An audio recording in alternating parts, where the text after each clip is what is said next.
Yo partía, pero moderaba la Rocío. Ahí se unió la Rocío. Ahí entró. Ahí se unió la Rocío. Hola, Rocío. ¿Estás muda? No. Ahí sí. Ahí está. Sí.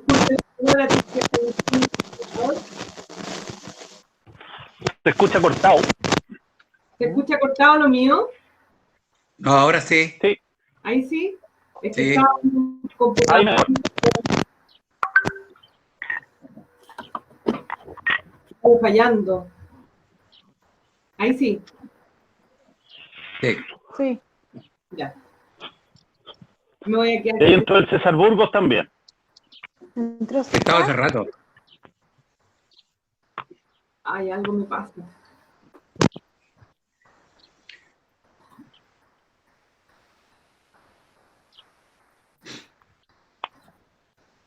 Ya. Ahí vamos a ver si me resulta bien, si no quizás voy a tener que quitar el video. ¿Cómo están? Me tocaba moderar a mí. Hoy día teníamos temas en tabla, Constitución, el borrador del 2018 y el otro tema, no sé si me lo puede recordar el Raúl, que era el tema del mincho de la representatividad, ¿o no? Del control a los representantes. Dice, es el, no, un momento.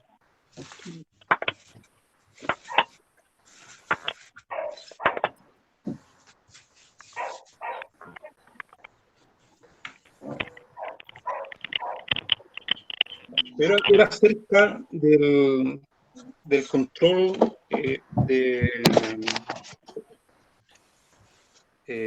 de los convencionales. Un momento, sí. Por aquí está. Control de representatividad de los constituyentes. Por lo menos ese fue el primer título que se dio. Ya, perfecto. Entonces lo vamos a ver, son las 20:39, vamos a estar hasta las 10. Para el tema mío, con 20 minutos bastaría, si es que no 15, porque no voy a profundizar mucho. Y el tema del mincho es más largo y quizás podríamos partir por ahí, ¿les parece? Había un análisis político primero. ¿Cómo? Había un análisis político de Mincho. Ya, pues, ese mismo. Oye, ¿soy yo el que está escuchando cortado o se está cortando un poco la conexión? ¿Es culpa mía o está para todo igual? No está cortado. Se escucha bien acá. ¿No? Ya, entonces mi conexión es la que está mala. Yo también escucho cortado. Sí. Ya.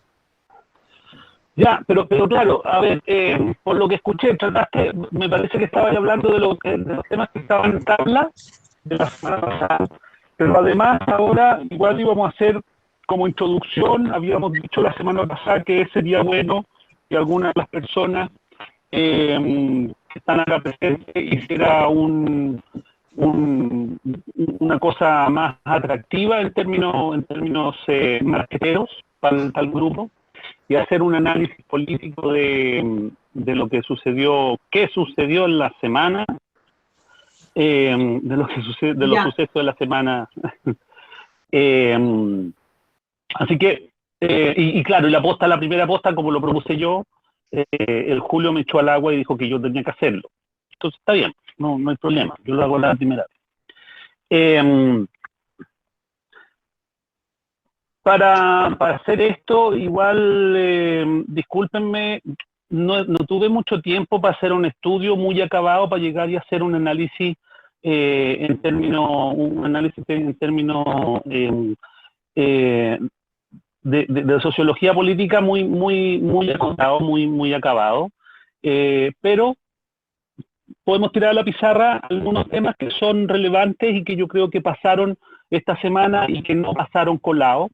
Son 3 temas en general, y de esos 3 temas igual podemos hacer un vínculo en términos de análisis político que yo creo que sería relevante para poder manejarnos en cómo se está operando en este minuto la contingencia.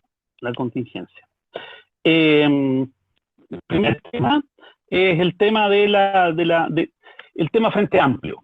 Yo creo que va mucho más allá que el tema del Frente Amplio como agrupación novedosa que trató y hizo un intento de llegar y venir a reemplazar lo que era la izquierda o la centroizquierda, donde también estaba metido el partido el partido liberal del lado Milosevic, que en realidad no se postulaba como centroizquierda, y ahí empezaron a desarmarse, del modo que empezaron a desarmarse y del modo que ocurrió con el diputado Garín hace un tiempo atrás y ahora con la Natalia Castillo, etc. Pero eso habla más bien de un tema que es más macro y que tiene que ver con la descomposición del sistema político como tal. Y esa descomposición es la que nos ha llevado y lo que nos ha conducido a que se vayan generando grupos como como el de nosotros, por ejemplo, y que está lleno de grupos así como el de nosotros, que lo que estamos esperando y lo que estamos tratando de hacer es involucrarnos en una nueva forma de hacer política. Lo que yo decía hace un tiempo atrás, que tenía relación con la política 1.0, que es la política que ya deja de ser parte de un hecho programático, que es ser representado por un evocador de ideologías, que son los partidos políticos, finalmente. Lo que viene a mostrar ahora el problema del Frente Amplio es a una velocidad vertiginosa como un grupo de partidos, como el partido RD, se descompone y se tiene que disolver, se tiene que licuar de manera muy rápida.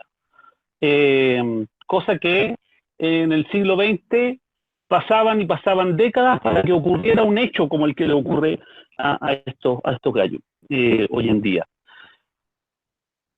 Y eso también se puede vincular a lo que pasa con Piñera, lo cual es una tontera, pero el hecho noticioso de Piñera sin mascarilla, a mí me suena que tiene vinculación con lo mismo. La Constitución del 80 y la Constitución de Portales del año 33, de 1833, lo que hace Portales y lo que hace Guzmán es traer la figura del rey nuevamente para poder traer orden a la sociedad chilena. O sea, dice, la sociedad chilena no puede ser como el resto de las culturas democráticas latinoamericanas, porque Chile necesita ser un país más estructurado, más ordenadito, más obediente. Entonces lo que hace es traer una figura muy similar al rey y la lleva al presidente de la República. Ahora, cuando tú tenías un presidente de la República que entiende esa lógica, que entiende la lógica de comportarse como la figura que representa al Estado, esa figura toma ese carácter de santidad, por así decirlo, que tenía la figura del rey. Y eso es representado en casi todos los presidentes de Chile.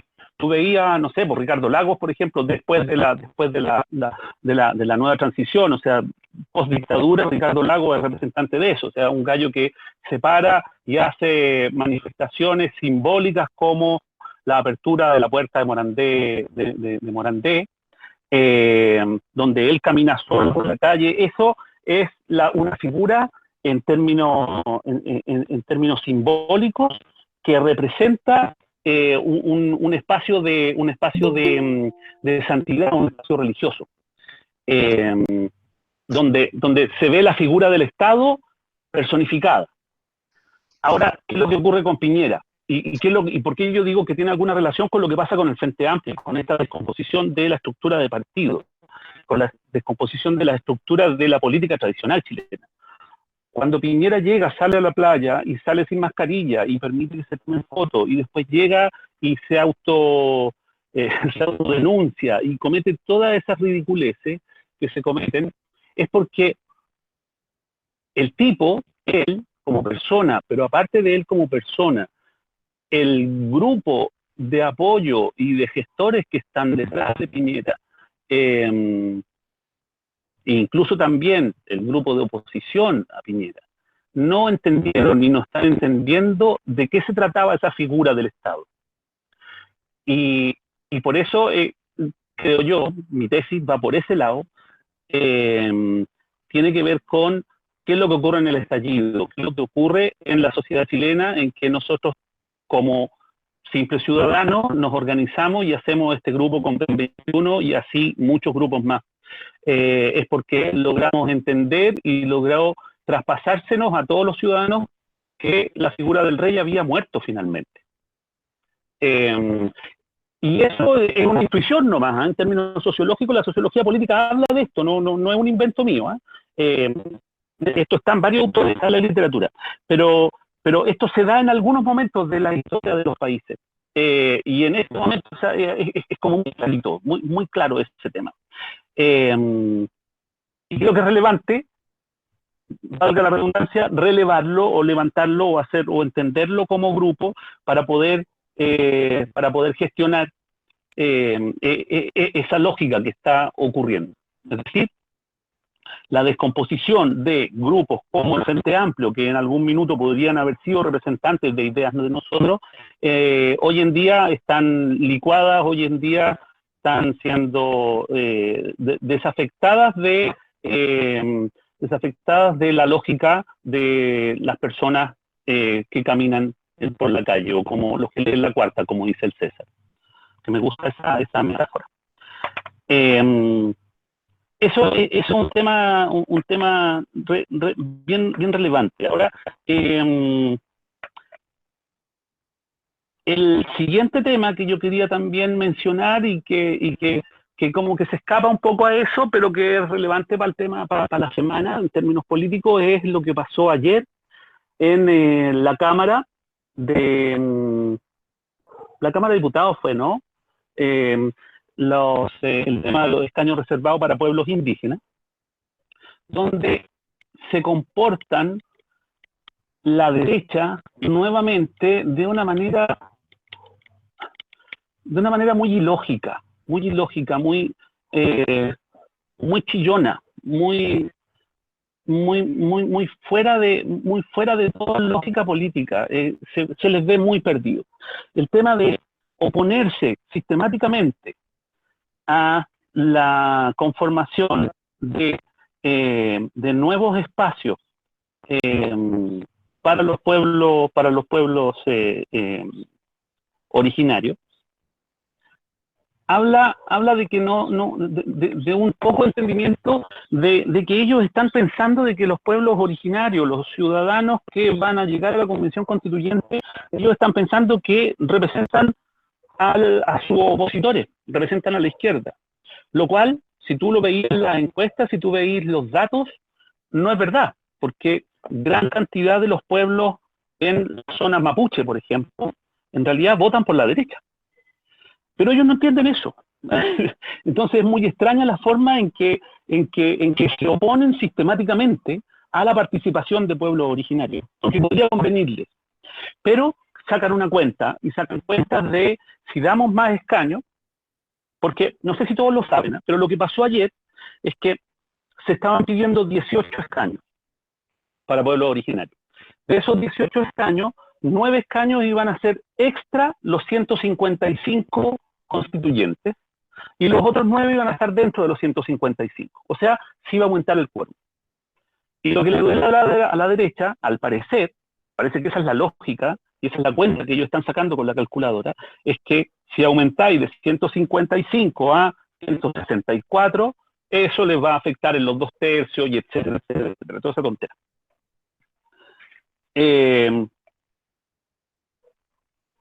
Y ahí está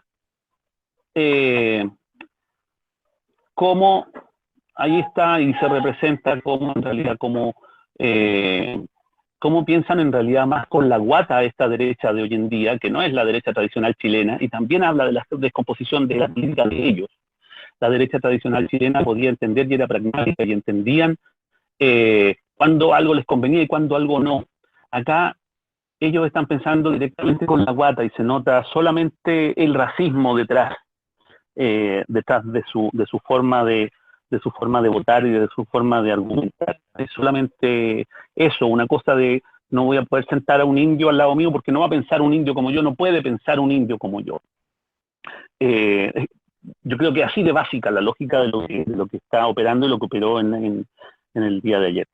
Lo cual habla de lo que son hoy en día.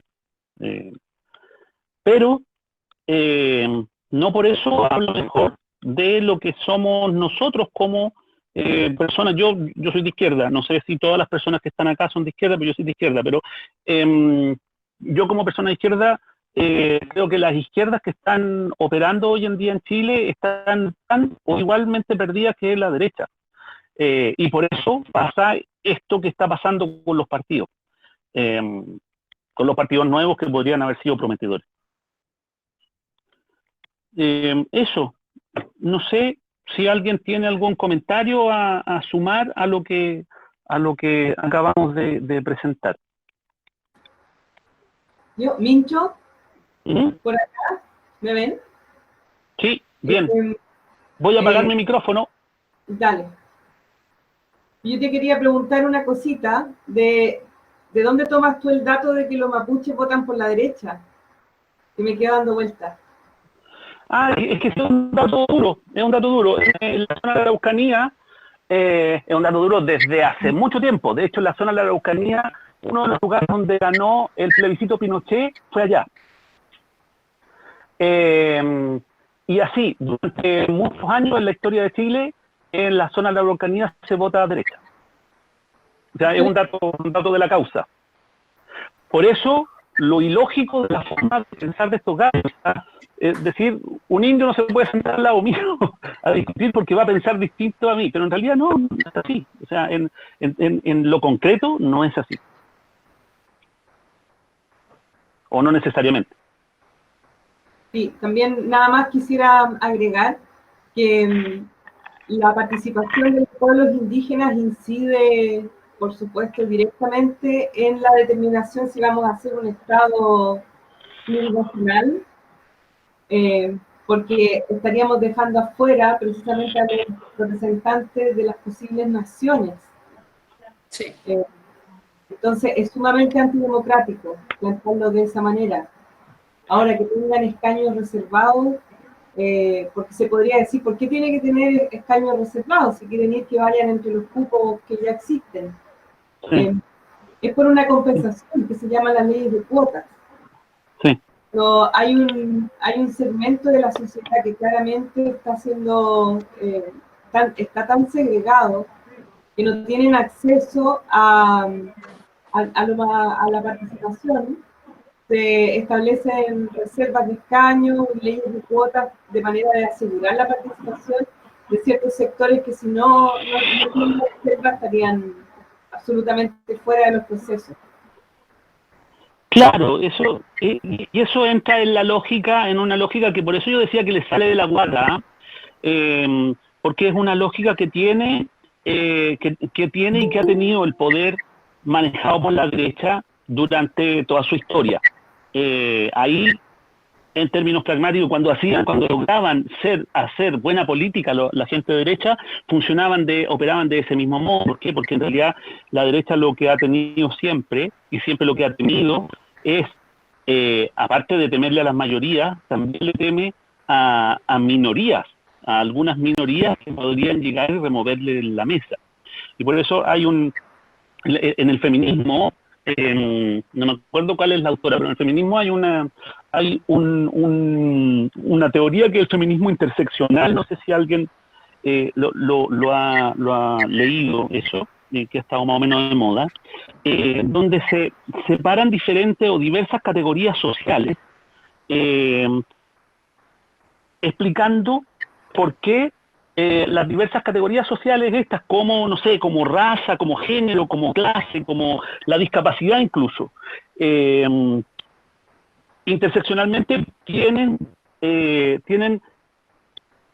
diversos puntos sobre los cuales se les margina de los espacios de poder.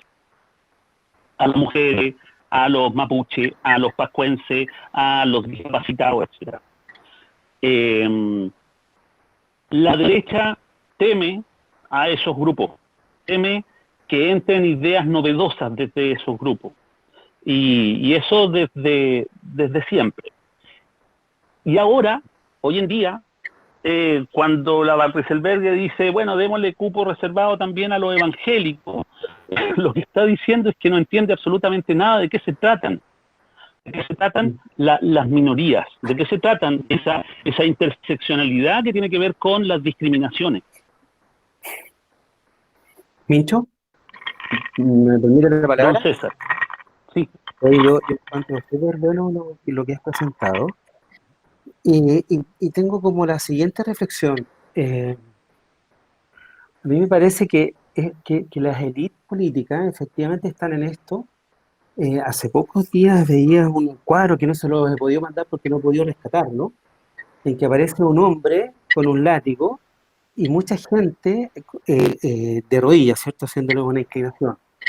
Y luego se para uno y el hombre sigue con el látigo, ¿cierto? Y luego se paran más y el hombre sigue con el látigo, pero de pronto se para una masa más importante y entonces el que se arrodilla ahora es el hombre con el látigo. ¿Cachai?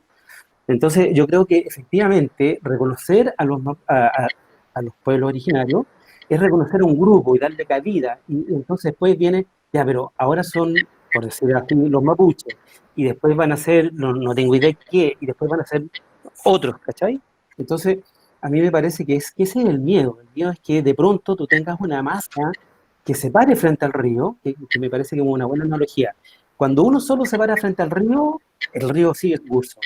Pero si todos nos paramos en el río, lo más probable es que el río desvíe sus aguas. ¿Sí? Entonces ese es un miedo. Y lo otro, con respecto a eso, que es todavía lo que yo más miedo le tengo, porque yo te hablaba de esto de las élites políticas, ¿cierto? A mí lo que me pasa con este hombre de la cuarta, que yo digo que lee la cuarta, me pasa que creo yo que nos han vendido una sociedad exitista, una sociedad exitista durante tantos años, lo único que queremos es diferenciarnos, ¿cachai? Entonces, les voy a contar una anécdota, espero que no salga de este grupo, les voy a contar una anécdota. Yo tenía un amigo que vivía en la Florida, ¿ya? Es como bien duro, esto es real, ¿eh? Vivía en la Florida. Entonces, este señor venía de una clase media, un poquito baja, probablemente, con altos problemas de recursos, ¿ya? Y va saliendo adelante, y ya de adulto logra sacar una ingeniería, ¿te fijas? Y de pronto llega a un cargo importante, ¿no es cierto? Y entonces, junto con esto, viene un bienestar económico y se cambia a Las Condes, de la Florida a Las Condes, ¿cierto? Habían transcurrido una semana y media, más o menos, aproximadamente, sale un programa en la televisión respecto de los embarazos y los abortos en las adolescentes, ¿ya? En las niñas, en las niñas. Entonces, estamos en una mesa conversando de los temas, ¿cierto? Y él dice, así dice, pero yo no tengo ese problema, porque en Las Condes esto no se ve. ¿Te fijas? Entonces yo decía, pero ¿cómo en Las Condes? Si él lleva una semana viviendo en Las Condes, claramente él todavía no es de Las Condes, los vecinos no lo conocen, sus hijos probablemente todavía son de los residentes de la Florida, aun cuando los de atrás no lo comparten, pero solo quiero ejemplificar esta forma de querer diferenciarnos del otro, ¿cachai? Y que adoptamos posturas que me hacen discriminar al resto. ¿Se entiende, no? O sea, claramente el aborto está en toda la sociedad chilena, está en los barrios altos, está en los barrios bajos, las violaciones y la violencia intrafamiliar también. Por lo tanto, no me quiero detener en ese ejemplo, sino en esa parte del ejemplo, sino que me quiero detener en esta posición que él adopta de decir, no, yo en Las Condes no tengo ese problema. ¿Te fijas? Y él desconoce, entonces, en realidad, todavía él sigue siendo de la Florida, que no es de Las Condes, ¿sí? Entonces, busca diferenciarse. Y en ese buscar diferenciarse, creo yo, porque estaré equivocado, ¿cierto? Lo que se busca es que permanezca en estos grupos de abajo, porque es la forma que yo tengo de diferenciarme, ¿te fijas? Entonces, a mí, como te digo, me preocupan estas élites y yo creo que en el libro de Quijote de la Mancha dice algo así como, Sancho, no te preocupes, que si los perros ladran, es señal que vamos avanzando, ¿cierto? Entonces, esta preocupación de las élites a mí me cae bien, porque efectivamente es señal de que estamos avanzando, ¿cachai? Pero me preocupa cómo abordamos a esta masa de gente que lee la cuarta, por favor, no somos violativos, sino que sea creído esto de que si yo me voy para esos lados, si me voy a la derecha, entonces soy exitoso y bla, bla, bla, bla, por lo tanto necesito que existan estas diferencias. No sé si se entendió el punto. Sí, se entiende. De todas maneras, no sé si alguien más quiere la palabra. Es súper prístino el punto que plantea el Eduardo. O sea, ahí se ve como lo que decía el otro día, no sé si lo vieron a un médico epidemiólogo y con doctorado en todología. En la tele habló de la República de Vita Conchea, Las Condes y lo Barnechea. Claro, los que están en esa república, en Vita Conchea, o el 20%, que votó rechazo, sí, pues todavía son los personajes que están convencidos de esa diferenciación que estáis diciendo tú, César. Es súper triste el ejemplo, eso pasaba por miles hasta hace poco tiempo, pero parece que la aguja se está moviendo para el otro lado, y ahora va a ser más fácil poder traer para el lado de los populares, de las lógicas comunitarias a esas personas. Es lo que pasó con, perdón que me extienda un poco, voy a tratar de ser bien breve. Es lo que pasó con el sistema que todos creen y piensan que el sistema neoliberal es un sistema económico, y no. Yo me parece que en este grupo lo he dicho varias veces. El modelo neoliberal en realidad es un modelo cultural, un modelo de todo, de todo el orden social. Y todo el orden social se traslocó a sujetos, a personajes, a individuos que no creían en la sociedad, que no creían que sus vecinos eran merecedores de los mismos derechos que él tenía. Y por eso tanta pelea en los estacionamientos, y por eso tanta pelea con el vecino en realidad. Pero eso, después del 18 de octubre, todavía no están los datos duros, en términos sociológicos todavía no están esos datos, pero yo creo que, por tufo, eso ha cambiado bastante. Yo creo que a ese personaje de la Florida, hoy en día, es muy probable que le dé vergüenza decir una sentencia como la que te dijo a ti en ese minuto. Es muy probable que eso ahora cause pudor en algún lado, porque más de alguna persona que esté cercana lo va a mandar a la chucha. Hace un tiempo atrás, a la gente como que le costaba un poco mandar a la cresta ese tipo de comentarios, ese tipo de locura. ¿Por qué? Porque el modelo neoliberal estaba muy, muy, muy arraigado, muy naturalizado por los chilenos. Y al parecer hoy día ya no. La Loro quiere hablar. Sí, yo quería hacer un comentario con respecto a eso mismo, como ¿por qué estamos cambiando? ¿Qué es lo que nos está pasando? Nosotros estamos en Santiago hace no muchos días y nos tocó hacer fila. No habíamos hecho fila, no sé, no teníamos idea de lo que era hacer fila. Y nos observamos y nos dimos cuenta que la gente en la fila se habla. Y estábamos haciendo una fila en un ICI donde normalmente hasta antes del estallido social y hasta antes de todo lo que estaba pasando, si te ponían unos sillones de ratán a 1.500.000 en 24 cuotas, la gente pasaba por ahí y decía, a lo mejor lo necesito. Y no se iba a cuestionar, iba a usar la tarjeta, la iba a pagar. Nunca iba a ver a alguien delante de los sillones de ratán, ni de la terraza, ni del columpio, ni de nada lo que se estuviera vendiendo. No iba a ver a nadie conversando con el otro diciéndote, nos están cagando. No, eso no ocurría. Entonces, nosotros en esa fila estábamos ahí y de repente había además de los miles de sillones de ratán, había una pileta hecha de piedras falsas de resina que costaba 1.750.000. Y el señor que estaba atrás, más su esposa y más otras personas que estaban ahí, empezó a hablar y decía, nos están cagando y creen que nos van a seguir cagando. Eso vale 20 lucas el LED, 10 lucas te sale la manguera que usaste esto. Y como que nos enseñaba y nos decía, no dejen que se los caguen, no, esto no está bien. Entonces, ese despertar, esa comunicación, yo no la veía de hace muchísimos años cuando yo creo que era estudiante en Valparaíso. Yo lo había perdido, no veía eso. Después salimos a cargar una cuestión en la camioneta y de la nada apareció un señor que estaba haciendo otra cosa a ofrecer ayuda. Eso tampoco pasaba en esta ciudad.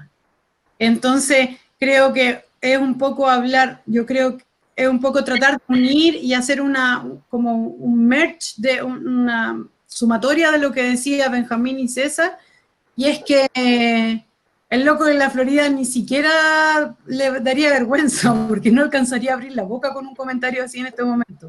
El despertar y el sentir de la gente está súper distinto. Entonces, por eso que yo creo que es el momento, y por eso que también se me ocurre que lo que está pasando es lo que está pasando en el Frente Amplio, porque hay una cosa de que se pusieron una meta muy grande, pero se descomunicaron en el proceso, entonces tienen que buscar otra forma. Eso era mi opinión. Bueno, ¿alguien más?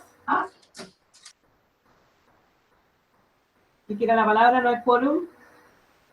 Por ahí, ya. A mí me gustaría también comentar un poquito si están de acuerdo y quieren escuchar mis voladuras. Porque yo pienso que justamente hemos llegado a un tema que, como dice el Mincho, es prístino, o sea, es originario, pero más que de la humanidad, pienso yo, de la civilización. Es como un problema que hemos generado desde que nos volvimos civilizados. Y yo puedo ver en todas las culturas, como no sé si todos lo saben, pero yo soy artista plástica también, licenciada en arte, y estudié la historia desde el punto de vista de la historia del arte. Es mucha más historia que la historia que estudiamos normalmente. Normalmente estudiamos la escritura para adelante, y hay como 60.000 años o 30.000 años antes del ser humano. Entonces, desde la civilización hasta ahora, lo que yo he observado es que hay cierto grupo de humanos que acapara la belleza como una manera de distinguirse. Y desde ahí se explica la élite que significa el arte, porque todos nacemos con la capacidad de crear, y sobre todo belleza, ¿no? Que pareciera ser como lo que más nos gusta, y a eso se le pone el precio caro, para que algunos nomás tengan acceso a esas bellezas, y lo podemos ver desde cómo se vulneran los derechos todos los días. O sea, en Vitacura, que como le llamó, era el Aníbal Vivaceta, el que habló, Mincho. No, era Gonzalo Bacigalupo. Bacigalupo, el doctor Bacigalupo. Sí. Doctor en todología. Que es personaje también. Bueno, si lo ven en Vitacura y en estas comunas tan distinguidas, los jardines y las áreas verdes son maravillosamente bellos, los espacios son exquisitamente habitables, que es muy distinto de la población hacia el otro lado de Santiago, en que las personas tienen que acostumbrarse a vivir con un peladero y un edificio mal pintado. Entonces, ahí yo veo como, en el fondo, los seres humanos en esta falacia, en este imaginario que hemos creado, nos distinguimos a través de arte y tecnología, porque en la base y en la esencia somos todos iguales. O sea, sin indumentaria, el carabinero no es carabinero, el monseñor no es monseñor, el presidente lleva su banda presidencial. Entonces, es la manera en que nos hemos distinguido y también la manera en que podemos reconectar nuestro poder creativo, como lo hicieron las tesis, por ejemplo, como lo hicieron tantos artistas que han, en cierto modo, cambiado la historia de la humanidad. Entonces también hay un acto de rebelión, siento yo, en retomar el arte y apropiárselo desde las masas para romper definitivamente con este discurso portaliano que decía el Mincho, que para Diego Portales éramos todos unos estúpidos, las masas no se les puede dejar nada, y en realidad somos todos seres creativos, trabajadores, en su mayoría, y que además tenemos la capacidad de pensar y crear universos nuevos, con mundos nuevos. Entonces, súper lindo el tema. No sé si alguien quiere agregar algo.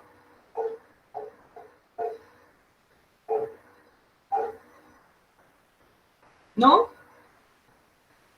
Ya. Pasemos al siguiente. No sé, Mincho, quería que hablemos del tema de la representación. ¿Lo has pensado en algún control para los constituyentes? Voy a hacer un pequeño marco del tema, ¿qué les parece? Estamos discutiendo hace varias reuniones cómo se controlarían a los constituyentes o se autocontrolarían en el sentido de ser efectiva la representación de las ideas, de las bases, como en el caso de nuestro grupo, Conven 21, de las ideas que vayamos depurando, que son ideas comunes, van a salir representantes, o si es que lo hay o no los hay, o los que se decida que se van a apoyar. ¿Cómo se amarran a estos representantes en el sentido de que después, cuando estén ahí en la mesa constituyente, mantengan la voluntad del grupo por sobre la propia?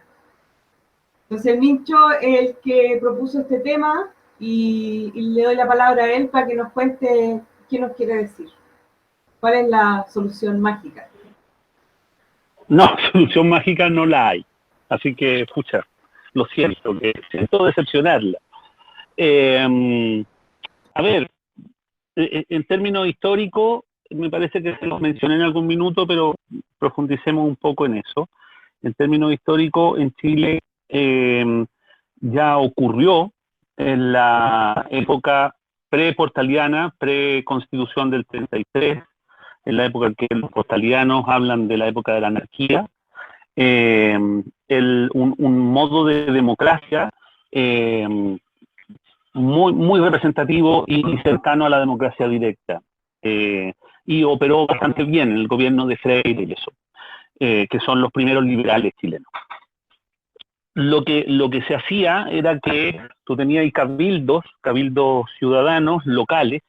Esos cabildos lo que hacían era mandar a un representante al Congreso. Ese representante iba con un mandato.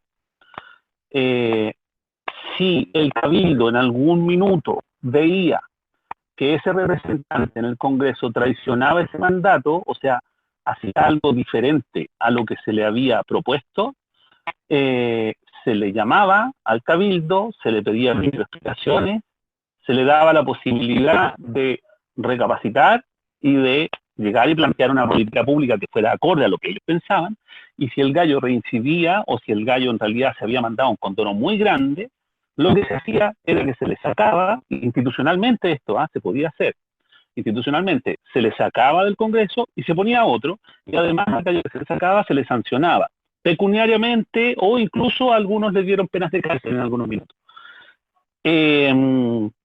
Eso desincentiva toda posibilidad de coima, toda posibilidad de que el representante llegue y te cuente un cuento y después los 4 años o los 6 años que tenga o los 8 años los senadores que tengan en su mandato hagan lo que se les ocurra, como pasa hoy en día desde hace harto tiempo.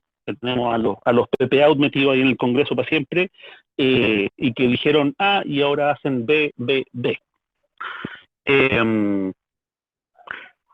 Eso, como experiencia, en Chile sucedió. Era difícil hacerlo, tal vez era más fácil hacerlo en esa época porque la población chilena era más chica, éramos más pobres.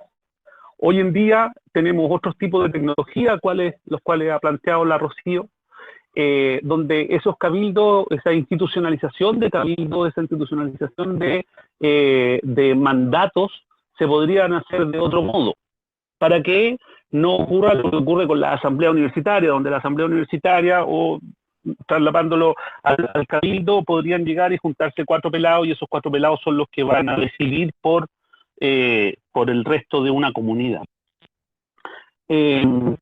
Para eso creo que es necesario, y eso es un tema, yo creo, ya en las políticas que salgan y que emanen de la nueva Constitución, pero ahora para esta oportunidad, por eso dice lo que dice la Rocío, cómo solucionamos el tema hoy en día. Hoy en día estamos adscritos a la buena fe de los constituyentes que vayan a ir a la Constitución. Y para eso tenemos que fijarnos súper bien desde qué bases salen estos constituyentes. Les cuento una experiencia de algo que pasó ahora, una primicia noticiosa, que está ocurriendo hoy en día con un personaje muy icónico que quiere ir a la constituyente, que es la tía Pikachu. La tía Pikachu de Peñalolén, de la zona donde estoy yo. La tía Pikachu quiere ir de constituyente. La cosa es que fue a un grupo de gente de la Hormiga, a la circunscripción de la gente de la Hormiga, de la gente de acá, distrito 11, para presentarse como constituyente. Y le dijeron, pero oye, ya está bien, pero vamos a tener que hacer igual alguna votación porque hay otros candidatos, no estáis sola. Y se enojó. Se enojó la tía Pikachu, ¿por qué? Porque ella cree que tiene la sartén por el mango, porque además ella tiene connotación nacional. Entonces ella creía que tenía que ir ella nomás, sin ninguna otra competencia. Entonces, como se enojó, se fue a la Florida, está participando de la Florida, y no sé qué es lo que va a pasar ahora en la Florida con ella, pero se salió de este distrito. Es un tema peligroso el que tengamos y elijamos constituyentes solamente por temas que nos hacen sentido como pueblo, pero que solamente nos hacen sentido, sin un programa que sea realmente popular, sin un programa que venga de un cabildo ciudadano, que venga y que emane de la problemática social que están viviendo las comunidades. Cuando tú llegas y presentáis solamente a la tía Pikachu, porque es la tía Pikachu, y que es muy buena onda, yo la conozco, es muy buena onda la tía Pikachu, pero no está en un programa, no está con un programa detrás. Y si vaya a la constituyente tenéis que presentar un programa, no solamente ser tía Pikachu. Es algo que creo que tenemos que tratar de hacer, de decir a nuestros constituyentes, a los constituyentes sobre los cuales podamos influir, decir, oye viejito, ¿sabéis qué? Si usted va a tener que rendir cuentas, ya no tenemos una institucionalidad para hacerlo. Vamos a tratar de que esa institucionalidad funcione en la nueva Constitución. Pero hoy en día, institucionalmente, eso no funciona. O sea, no vamos a tener una Contraloría encima, por ejemplo, a mí se me ocurre ese organismo, una Contraloría encima de un constituyente o de un congresista que no cumplió su mandato, y que el pueblo pueda decir, este gallo no cumplió su mandato, Contraloría revise, sáquelo por favor y dele la pena o la sanción que está estipulada en la ley, que no existe la ley. Hoy en día no podemos hacer eso. Pero es algo que debemos tal vez traspasar, y que se está traspasando, yo sé que se está traspasando en otros cabildos. Esta idea que estoy diciendo yo no es nueva, no es mía. Se está traspasando en los cabildos, y por eso mandaron a la tía Pikachu a freír monos. Porque en realidad lo que estaba diciendo esa asamblea, decían, acá vamos a representar un programa que tiene que ver con nuestro territorio. Va por ahí más o menos el tema de la representación. Y que tiene que ver con lo mismo que les hablaba al principio, que tiene que ver con lo que pasa con el Frente Amplio, con el Paseo de Piñera, es decir, con la descomposición esa de la política, donde la representación por evocación hoy en día no es lo que prima. O sea, no porque usted me evoque una buena onda, porque usted es la tía Pikachu, o porque usted es el Partido Demócrata Cristiano, o porque usted es el Partido Nacional o el Partido Comunista, esa evocación va a ser directamente influir sobre mi voto y mi deseo de que usted me represente. No, usted me va a representar porque quiero que represente los problemas que aquejan a esta comunidad. Y si usted no lo representa, entonces usted en realidad no nos sirve. Véngase para la casa y subimos a otro. Eso.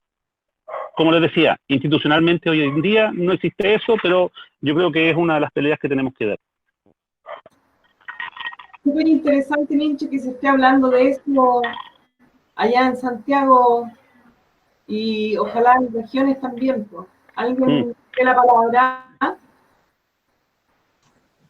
A mí me gustaría decir que yo creo que es sumamente complicado porque somos una sociedad cero politizada, cero educada cívicamente, una sociedad sometida a la cultura del mall, que le digo yo, ¿no? Entonces, de ahí que esta sociedad que tiene los políticos y que tiene el sistema económico, social y político imperante, sea capaz, de aquí a 4 meses, no sé cuánto es la elección y la conformación de la convención, de transformar eso y sacar gente luminosa, ecuánime. Es bien difícil, yo creo que ahí vamos a tener que ser bien estrictos en los candidatos a la constituyente, pero también establecer mecanismos de control, porque yo creo que va a ser muy fácil que primen ideas justamente que están asociadas a este sistema de los quórum, a este sistema de las alianzas, a este sistema que vemos que deja fuera a los independientes, que deja fuera a la gran mayoría. Entonces yo creo que va a ser súper complicado, como dice Benjamín, en términos de que no se nos... La tía Pikachu yo la encuentro entrañable, a mí me emociona cuando la veía en la Plaza Dignidad y todo, pero eso no es condición para nada, para ser una constituyente. Compleja situación. Yo creo que lo que se me ocurre es primero ser muy estricto, aunque nos duele el corazón, en las personas que nosotros vamos a representar y que vamos a apoyar en un momento, y además que haya un protocolo, una firma, qué sé yo, un acuerdo en una notaría o no sé, frente a un ministro de el CERVEL, no tengo idea, que determine cuáles son las ideas marco, no sé, cuáles son los principios que se supone no van a ser solo los de este sector. Espero que hayan, no sé, 10, 20, 25 ideas fuerza o principios constituyentes que sean acatados o que a los que adhieran mucha gente, digamos. ¿Me entiendes o no? Como un Estado protector, como la protección prioritaria de la infancia, el tema del medio ambiente como un tema de sobrevivencia humana, política, o sea, económica, si no, no sé qué vamos a hacer. Y esas cosas son digamos, tienen que ser muy masivas. Eso. Gracias. Gracias, Lu María. Sí, yo pienso también que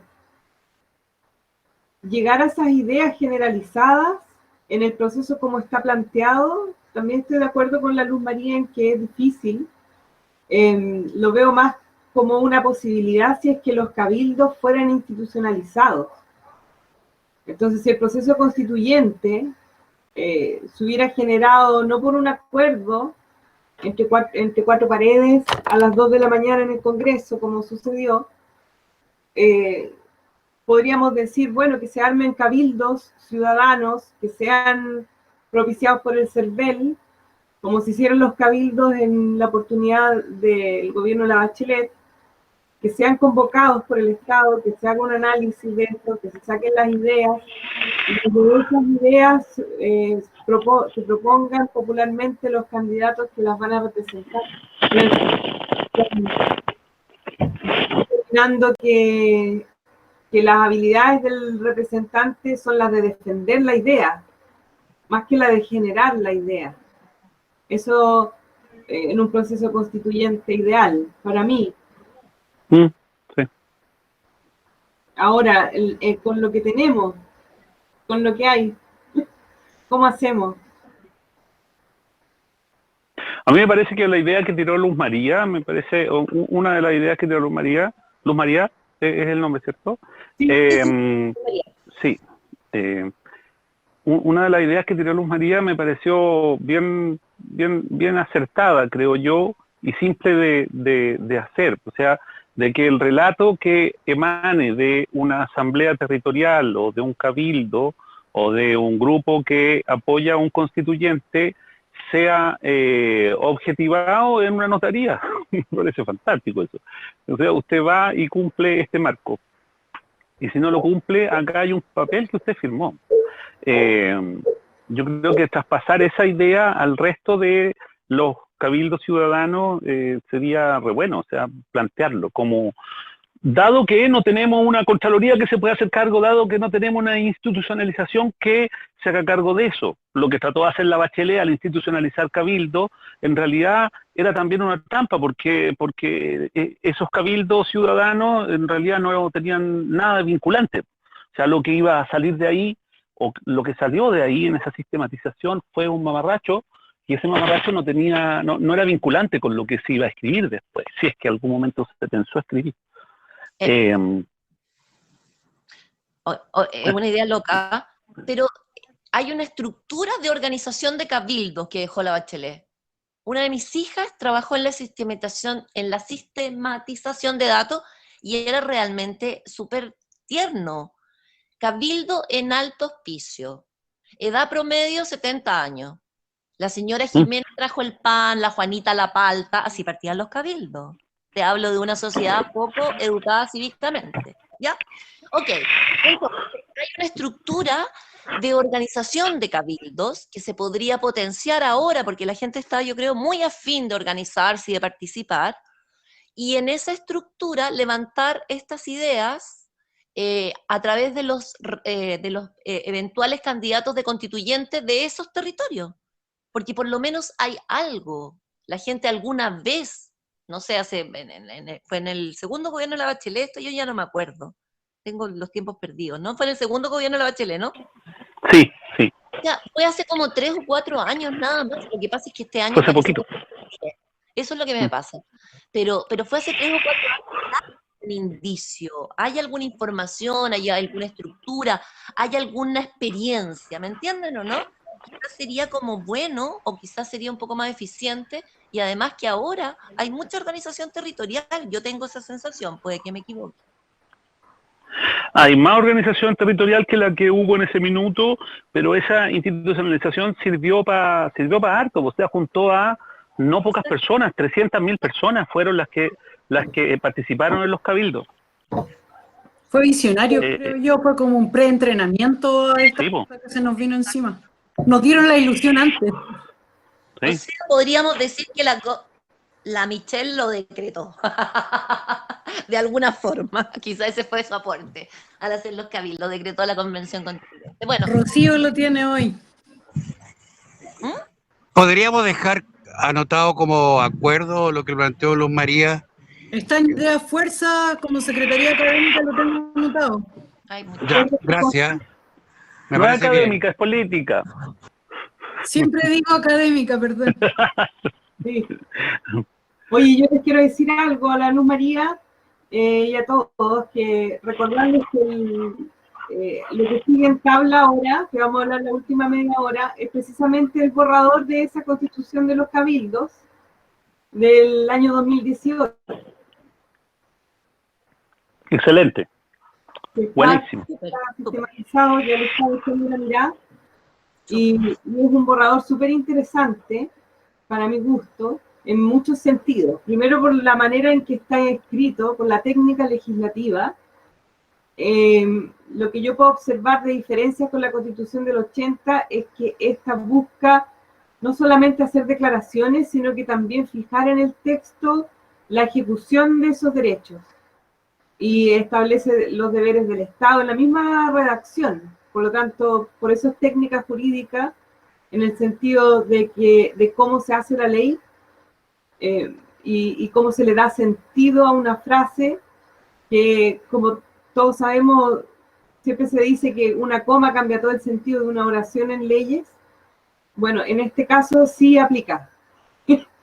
totalmente, en el tema constitucional, de todas maneras. Entonces, eso en primer lugar, me resultó muy interesante este borrador. Y lo segundo que me resulta interesante de este borrador es que es bastante extenso. Entonces, me da la sensación de que se recopiló lo más que se pudiera la opinión de la soberanía popular, de manera que habría que sintetizarlo, ¿no? Porque es muy largo y no es un texto constitucional para mi gusto que sea bueno de manera tan extensa. Pero me da la sensación que también fue como premonitorio, y no sé si premonitorio, porque recordemos que antes del 2018 ya existía AC, y ya estábamos marcando nuestros votos AC, ya estaban las agrupaciones por una asamblea constituyente. Entonces, esto no es algo como que apareció de un día para otro. El movimiento AC de tener por lo menos 5 años, no tengo la fecha exacta, pero por lo menos. Es muy lindo el preámbulo, y el preámbulo, yo ahí sí sentí que era como premonitorio, Nosferatus, digamos, porque dice nosotros, los pueblos de Chile. Cuando hablamos de los pueblos, podemos hacer referencia a naciones responsables ante nuestra historia y su porvenir. Nos otorgamos esta Constitución. O sea, nos otorgamos la Constitución, quiere decir, ahí ejercemos la soberanía popular. Lo hacemos en forma libre y democrática, ejerciendo el poder constituyente originario del que estamos investidos. La finalidad de este acto solemne es vivir en paz, en justicia y en prosperidad. O sea, el Estado de Derecho y su finalidad. En prosperidad dentro de nuestras fronteras y convivir con todos los países y pueblos del mundo, promoviendo y respetando la dignidad, la libertad, la igualdad, la solidaridad y los derechos fundamentales de todos los seres humanos. Hay una pequeña distinción que se hace hoy día sobre derechos fundamentales y derechos humanos. Si dice derechos fundamentales de todos los seres humanos, queda la duda si también existen derechos fundamentales para otras especies, por ejemplo. Lo que yo veo en esta Constitución, que también es interesante señalar, como tercer punto, es que brilla por su ausencia un poco el tema ambiental. Pienso que de usarse como base para una nueva Constitución habría que agregar ciertamente los criterios ambientales, que sabemos que la cita Bachelet no era muy amiga. Aunque se supone que sí, pero aprobó cuánta termoeléctrica se podía aprobar antes de salir. Y eso no lo podemos obviar. Ahora, en su artículo primero, señala que todos los seres humanos nacen libres e iguales en dignidad y derechos, parecido al texto anterior, solamente que dice seres humanos y no habla de personas. No sé si el otro dice hombres y mujeres, quizás ahí nos estamos acercando un poquito hacia los derechos de género, ¿no? La dignidad del ser humano es inviolable, dice a continuación. Y eso sí que es premonitorio. ¿Qué dice? ¿Cuál es esa frase? No escuché, Rocío, perdón. La dignidad del ser humano es inviolable. Y ahí 2 años después estuvo Chile gritando por dignidad. Y me gusta cómo está declarado, cómo se redacta. Lo encuentro bellísimo, de verdad, porque podría decir, como decía antes, todas las personas nacen libres e iguales en dignidad. Entonces se nace digno, ¿ok? No es algo que se adquiera con el pasar de los días, sino que se nace digno. Pero a continuación señala que además esa dignidad no puede ser violada, que va a ser un tremendo desafío determinar cuál es la dignidad y para determinar cuál es el límite entre si la violaste o no la violaste, ¿no? Eso será materia de ley simple. Sin embargo, vamos a estar obligados a determinar cuáles son nuestros parámetros para determinar si existe o no existe dignidad. Después señala y agrega, a su respeto y protección está obligado el Estado. Esto es de las cosas que yo les digo que está de más. Porque Perdón, Rocío, disculpa, ¿es a su respeto y protección? A su respeto y protección está obligado el Estado, así como todas las personas y las diversas formas en que las mismas se agrupan. Quiere decir que preservar la dignidad es tanto una obligación para el Estado como para privados. Porque dice, está obligado el Estado, así como todas las personas y las diversas formas en que las mismas se agrupan. O sea, personas jurídicas, queda la duda, ¿no? Lo que siento con esa frase, pero puede que me equivoque, es que es una ampliación, porque tú sabes que el único que viola derechos humanos es el Estado, en teoría. Ustedes saben, ¿no? Porque en el fondo es el promotor, el que debe proteger y todo. Entonces, cuando ellos dicen deberá ser respetado por el Estado, todas las personas y las formas en que ellas se agrupen, o sea, habla de instituciones privadas, amplía esa protección. Me parece súper interesante, súper interesante. Sí, es muy interesante este borrador. Sí. Se lo recomiendo a todos para buscarlo. No lo conocía. Está disponible en constituteproject.org. Se escribe constituteproject.org. Rocío, y tú ya lo tienes en PDF, ¿no? Sí. ¿Por qué no sé, aquí está Raúl y está Jorge probablemente, ¿por qué no lo subimos y lo empezamos a compartir para que se mueva también? Porque no toda la gente lo va a andar buscando. A mí esta se me había olvidado que existía el borrador, entonces lo podríamos masificar como para hacer un documento que esté abierto en las redes y sacar ideas fuerza como la que acabamos de decir, esto de la dignidad, y eso creo que son ideas fuerzas que deberíamos masificar también por las redes sociales y poner como fuente el borrador de la Constitución de los Cabildos Ciudadanos del año 2018. Sí, de todas maneras, igual este borrador hay que tratarlo con pinza. Y, ¿Tú crees? ¿Sí? O discutirlo antes de determinar qué son estas nuestras ideas fundamentales. No, yo digo dejarlo abierto, como un documento que cualquiera lo pueda leer. Sí. Abierto. Así mismo es. También la Biblioteca del Congreso es súper completa. Lo que pasa es que la Eso gente está en la Biblioteca del Congreso, ¿ah? ¿Cierto? Sí, cierto, pero la gente que está metida en Facebook, que tiene un rato entre que va a la guagua, ve la casa, cocina, va a trabajar y todas las cosas, no va a ir a la biblioteca, se va a meter en Facebook. Entonces tenemos que pensar en todas las personas. Pues. Entonces pensemos que alguien se mete en Facebook y nosotros andamos dando vuelta a este documento. Suena interesante. Oye, se va a preguntar ¿por qué tenemos una constitución del 2018? ¿De dónde salió esa cuestión?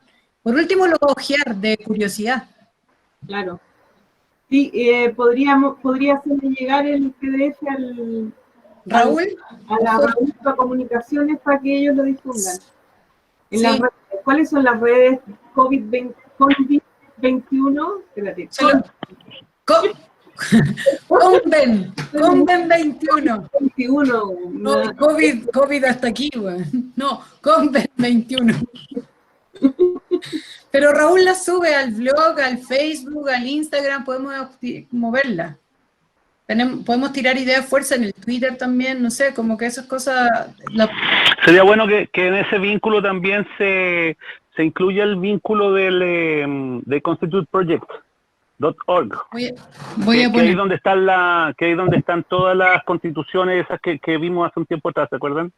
Que hay comparativos de constituciones y eso. Claro. Y están muchas están en español y otras varias están en inglés también. Sí, pues también recordarles que esto va a ser grabado y que las personas que nos vean también podrían agregarse a nuestro grupo, Conven 21 se llama, y nos contactan a través de las redes y pueden integrarla y aparte de compartir estas conversaciones, acceder a los materiales de los que estamos hablando, al material, perdón.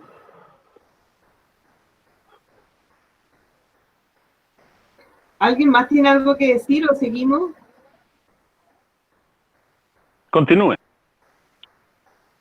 Estamos en el último inciso del artículo 1. La familia, dice, en sus diversas modalidades, es el núcleo fundamental de la sociedad. Entonces, ahí también hay una diferencia sustancial con la Constitución del 80, ya que determina que existen diversas modalidades de familia. Las reconoce constitucionalmente, que es algo que no hace la otra Constitución. Pero podríamos pensar de lo mismo, la familia es el núcleo fundamental de la sociedad, porque también definir lo que es familia, o que existen muchas familias, como que no tiene sentido, ¿no? Sin embargo, es un reconocimiento expreso que está en la ley, y también eso podría afectar directamente a las personas, a los ciudadanos chilenos, en el sentido, por ejemplo, de que ya no se, para la seguridad social que existe en los municipios, ya no se vería la familia como este núcleo de papá, mamá, hijo, hija, sino que también se podría considerar una familia, una madre soltera, desde las mediciones de la seguridad social y esas cosas, ¿no? Es un ejemplo, no sé si eso va a ocurrir o no, si eso ocurriría, pero es como un poco para aterrizar el tema a lo cotidiano. Después, el artículo 2 señala que la República de Chile es un Estado de derecho democrático y social.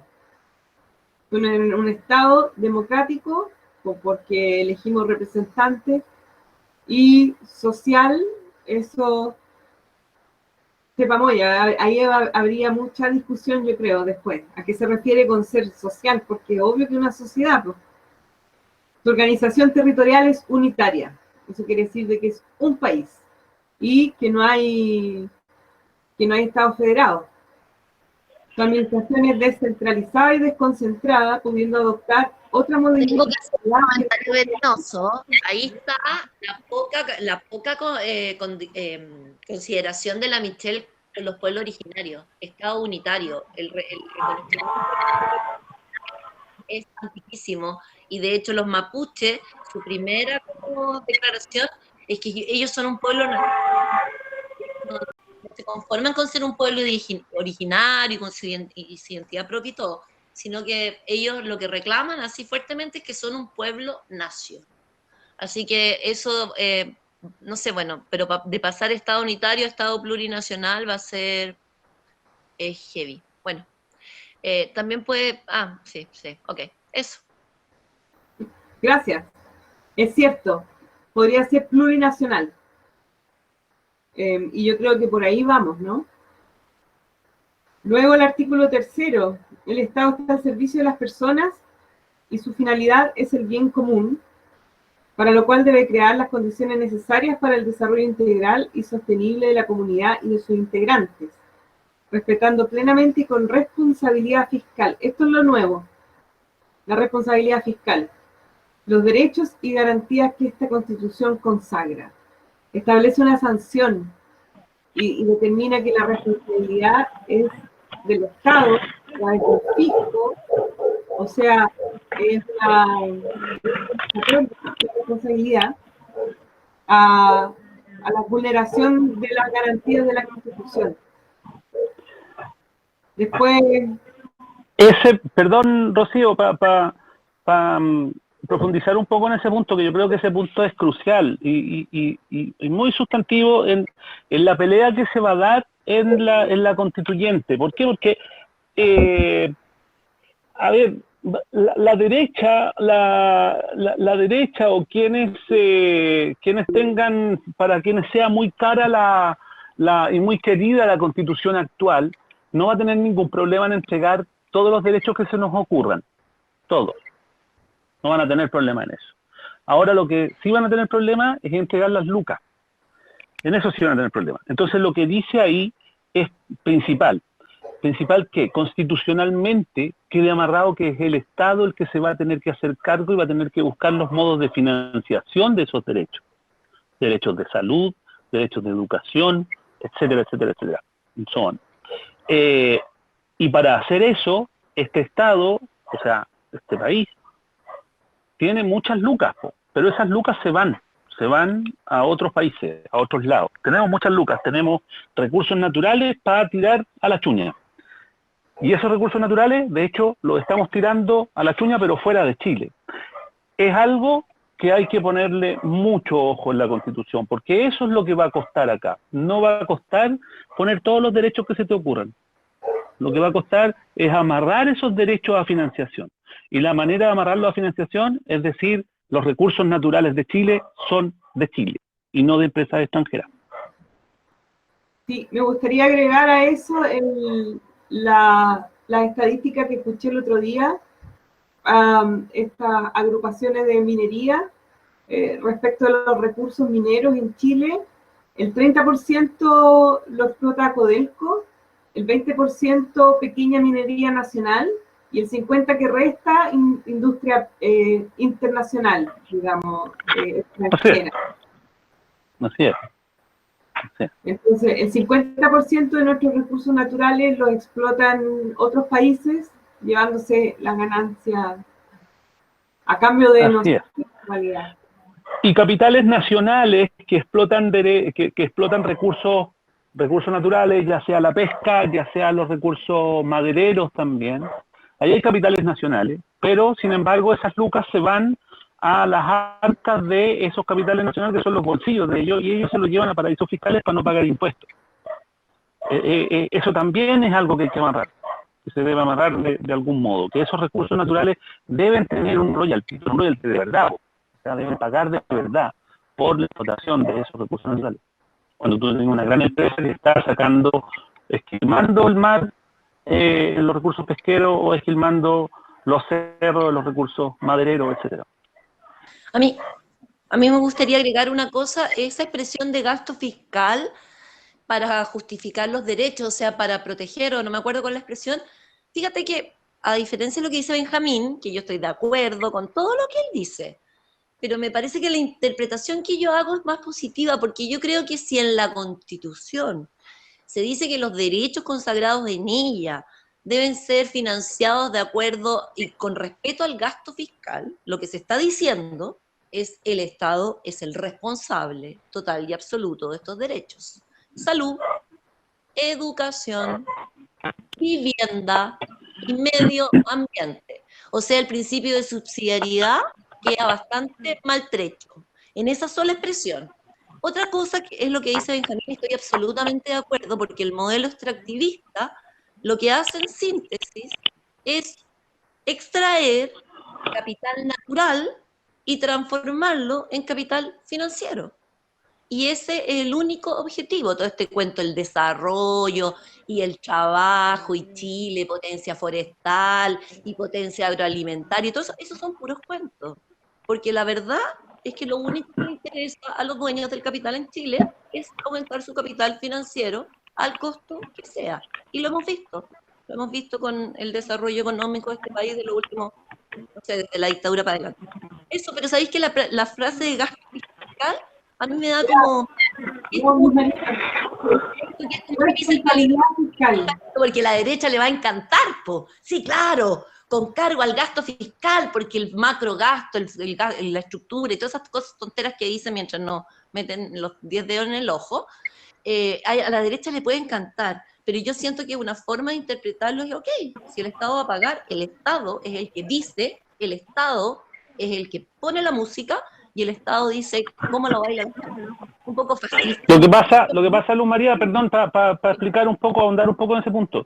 Lo que pasa, Luz María, es que estoy de acuerdo, pero el Estado se puede hacer cargo, o sea, por mandato constitucional, eso queda al gasto fiscal, ya, listo. Pero si tenía un fisco que es chiquitito y que no tiene forma de cobrar una tasa de gravamen realmente progresiva a las grandes empresas, o que los recursos naturales, que sigamos en la lógica de la financiarización de los recursos naturales, el fisco va a ser chiquitito, entonces vaya a tener un sistema de salud que es financiado por el Estado, un sistema de educación que es financiado por el Estado, pero va a ser penca, porque va a ser muy poca la plata que el Estado tenga. Entonces, por eso tú tenés que constitucionalmente amarrar eso, de modo que no sea posible hacer lo que se hace hoy en día en un Estado subsidiario. No, sí, Sí, yo entiendo, Benjamín, pero estoy de acuerdo contigo en términos generales, obviamente es así, solo que la expresión de gasto fiscal como que claro, tú la leíste así, que es como la trampa, ¿no? O sea, ok, el Estado financia, pero como el Estado es pobre, porque todo el capital económico, productivo, empresarial, todo el PIB, ustedes saben que hay 10 apellidos que son dueños del 80% del PIB de Chile. Hace unos años el periodista lo señalaba así como una anécdota. Hoy día no me acuerdo en qué gobierno era, porque ya a mí se me confundieron todos los políticos desde el 18 de octubre para atrás, de verdad que no me acuerdo. No sé si era Lagos o Bachelet, era uno de ellos. Y el periodista hablaba con sorna y decía, hoy día en la moneda está reunido el 80% del PIB. Y yo decía, chucha, este país va de mal en peor, este weón lo dice con orgullo, qué vergüenza que en un país tan rico como Chile, 10 o 15 pelagatos tengan el 80% del Producto Interno Bruto. Es que es una vergüenza.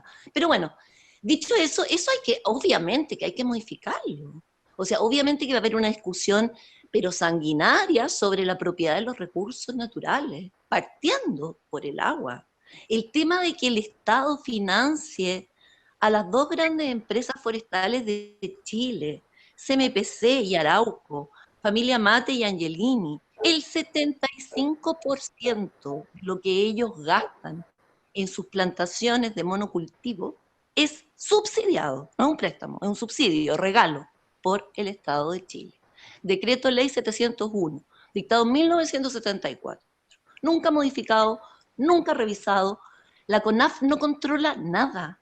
Ellos arrasan cientos de hectáreas de bosque nativo y después el Estado les subsidia para plantarlas con pino. Si no, te juro que este país es como de fantasía. Y eso obviamente que hay que cambiarlo.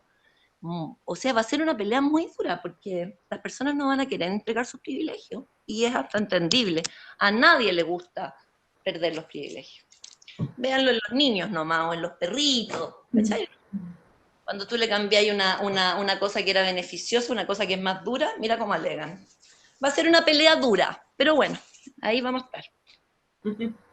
Gracias, Luz María. Ya tenemos que ir cerrando la sesión de hoy día. Estamos a 7 minutos de terminar. Y quería preguntar primero si es que tenemos acuerdos a los que necesitamos llegar hoy.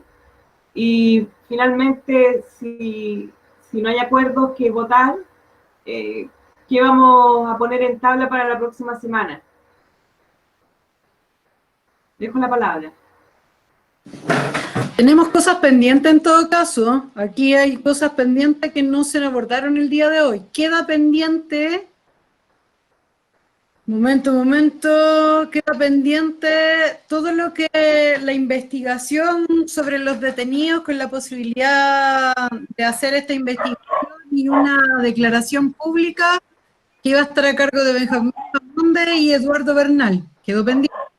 Queda pendiente evaluar el crecimiento de COVID en 21 semana a semana.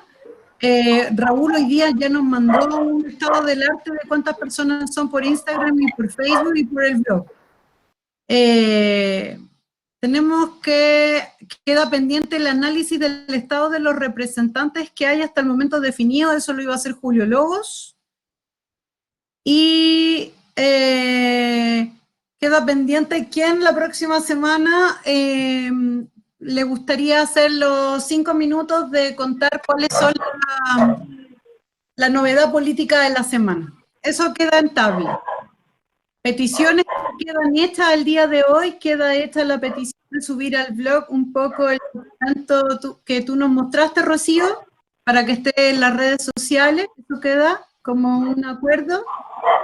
Y el acta que tenemos a este momento sería enviado al grupo y al WhatsApp para también mantenerlo con acceso a todos. Eso tenemos. Una cosa para informar a propósito de lo que estaba pendiente, que no alcanzamos a comentarlo, el tema de la investigación.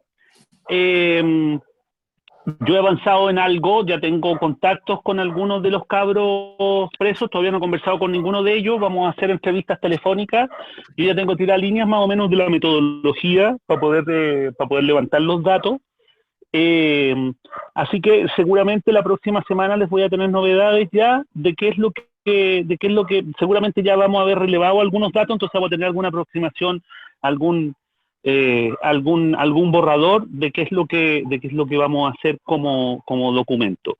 Lo que yo estaba pensando hacer como documento, no un documento de investigación, un informe de investigación formal, sino que sacar de eso una columna de opinión informada, es decir, un artículo que hable de cuál es el registro político de los cabros que están en la revuelta. Lo que yo he conversado con los abogados es que ellos están encargados del tema más que nada jurídico y que al parecer no ha habido nadie que esté relevando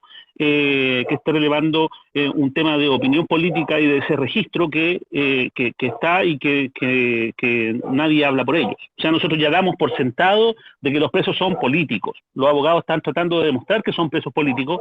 Nosotros esta investigación ya lo daría por sentado que los presos son políticos, pero ahora lo que estamos haciendo es relevar el registro político de esos presos. Más o menos esa es la metodología para explicársela y vamos a tratar de tener algo más en limpio, algún borrador de artículo ya para la próxima semana. Así que se está avanzando en eso, para que no me reten. Dejemos eso en pauta entonces para la próxima semana para que Benjamín se explaye. Eso sería uno de los temas. ¿Quién se ofrece al resumen de la semana? Al resumen político de lo que de aquí al próximo miércoles.